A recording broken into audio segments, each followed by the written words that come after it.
এখন হচ্ছে আমরা স্কোরিং ক্রাইটেরিয়া সম্পর্কে জানবো। আইএলটিএস স্পিকিং এর স্কোরিং ক্রাইটেরিয়া, যে কোনো কিছুর স্কোরিং ক্রাইটেরিয়া যদি আমরা জানা থাকে আগে থেকে, তাহলে আমাদের জন্য ইজি হয় একটা ভালো স্কোর করতে। কারণ আমাদের কিসের উপর ভিত্তি করে আমাদের মার্কিং করা হয়ে থাকে এটা যদি আমরা না জানি, তাহলে আমরা আমাদের উইকনেস কোথায় আছে এবং কোন জায়গায় আমাদের ইমপ্রুভ করার প্রয়োজন হবে এগুলো আমরা জানবো না।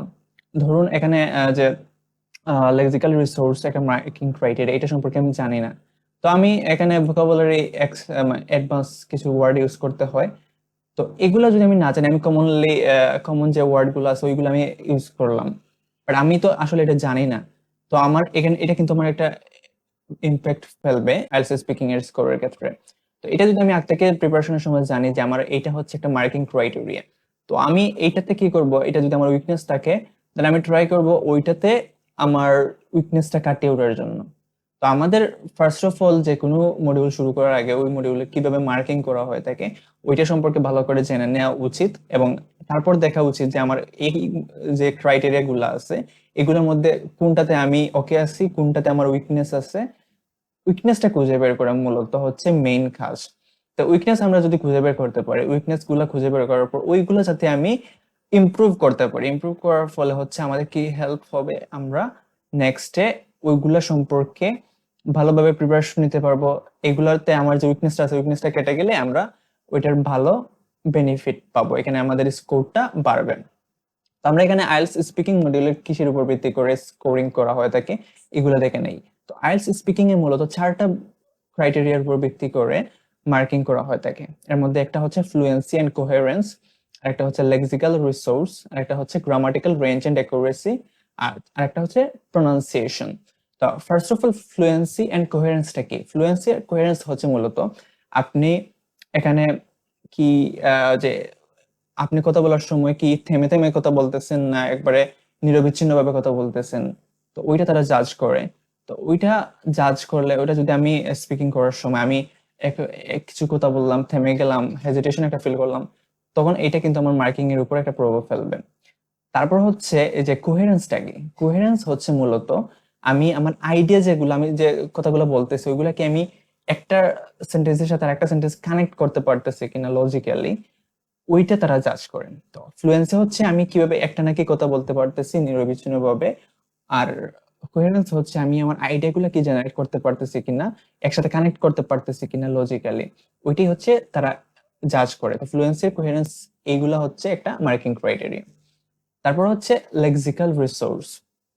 তো লেক্সিক্যাল রিসোর্স মূলত হচ্ছে আমরা যে ওয়ার্ড গুলা ইউজ করে থাকি, মানে আমরা ভোকাবুলারি, এগুলো আমরা নর্মালি কমনলি যে ওয়ার্ড গুলো আমরা রেগুলার কনভারসেশনে ইউজ করি ওইগুলা থেকে যদি আমরা কিছু ইউনিক ভোকাবুলারি ইউজ করতে পারি যেগুলো আনকমন, অ্যাডভান্স লেভেলের, ওইগুলা একটু মার্কিং এর ক্ষেত্রে ভালো প্রভাব ফেলে। তো আমরা কি আহ, একটা ওয়ার্ড বারবার রিপিট করতেছি না একটা ওয়ার্ডের জায়গায় আমরা বিভিন্ন ওয়ার্ড ইউজ করতেছি, ওইগুলো তারা জাজ করে। তারপর হচ্ছে রিপিটেশন হচ্ছে কিনা, তারপর হচ্ছে প্যারাফ্রেজ করে বলতে পারে। প্যারাফ্রেজ মূলত হচ্ছে একটা ওয়ার্ড অর্থ স্টিক রেখে অন্য ওয়ার্ড ব্যবহার করা। তো এগুলা কি আমি সঠিকভাবে করতে পারতেছি কিনা ওইটাও তারা জাজ করেন। এটা হচ্ছে আরেকটা মার্কিং ক্রাইটেরিয়া। তারপর যে মার্কিং ক্রাইটেরিয়া আসে এটা হচ্ছে গ্রামাটিক্যাল রেঞ্জ এন্ড একুরেসি। তো গ্রামাটিক্যাল রেঞ্জ এন্ড একুরেসিটা মূলত কি? তো ফার্স্ট অফ অল গ্রামাটিক্যাল, এখানে দুইটা বিষয় আছে, গ্রামাটিক্যাল রেঞ্জ আর হচ্ছে একুরেসি।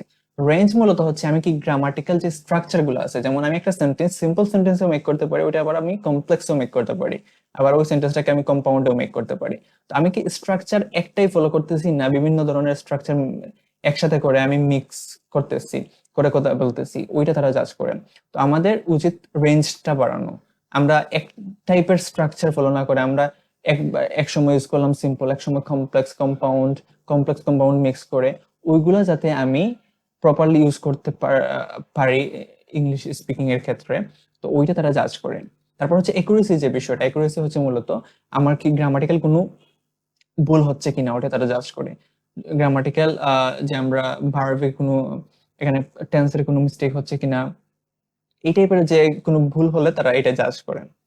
তো গ্রামাটিক্যাল রেঞ্জ এন্ড একুরেসি হচ্ছে মূলত গ্রামার রিলেটেড, গ্রামারের কোনো ভুল হচ্ছে কিনা, গ্রামার সঠিক হচ্ছে কিনা ওটা জাজ করে, প্লাস গ্রামাটিক্যাল স্ট্রাকচার গুলা কি আমি বিভিন্ন ধরনের স্ট্রাকচার গুলা মিক্স করতে পারতেছি কিনা।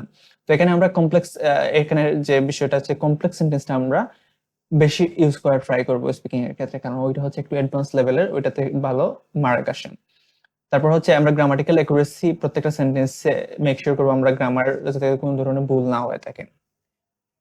তারপর যে মার্কিং ক্রাইটেরিয়া আসে এটা হচ্ছে লাস্ট প্রনাউন্সিয়েশন। প্রনাউন্সিয়েশন মূলত হচ্ছে উচ্চারণ।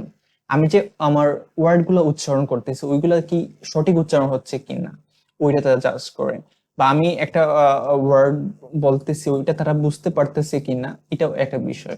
আপনি ক্লিয়ার অ্যান্ড আন্ডারস্ট্যান্ডেবল প্রনাউন্সিয়েশন, প্রনাউন্সিয়েশনের কিছু প্রকারভেদ আছে যেমন স্ট্রেস, রিদম অ্যান্ড ইন্টোনেশন, এগুলা সম্পর্কে আপনি বিস্তারিত জানবেন। এগুলা হচ্ছে আলাদা আলাদা প্রনাউন্সিয়েশনের আলাদা টপিক। তো ওইটা সম্পর্কে যদি আমরা প্রপারলি জানতে পারি তাহলে প্রনাউন্সিয়েশন সম্পর্কে আমরা ভালোভাবে একটা আইডিয়া নিয়ে নিতে পারবো। তো এগুলো আপনি গুগলে সার্চ করলে আপনি এগুলো সম্পর্কে আলাদা আলাদা আইডিয়া পাবেন। তো আশা করি আমরা স্কোরিং ক্রাইটেরিয়া সম্পর্কে ভালো আইডিয়া নিতে পারছি আইএলটিএস স্পিকিং মডিউলের।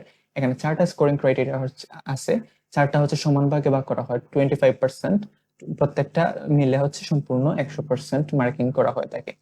তো এখানে প্রত্যেকটা স্কোরিং ক্রাইটেরিয়া সম্পর্কে ভালোভাবে জানা প্রয়োজন আইএলটিএস স্পিকিং প্রিপারেশন শুরু করার আগে। এর মধ্যে যদি কোনোটাতে হচ্ছে কোনো ধরনের উইকনেস থেকে থাকে তাহলে ওইটা সম্পর্কে আমরা কাজ করবো, ওইটা নিয়ে কাজ করবো এবং ওইটা ইমপ্রুভ করবো।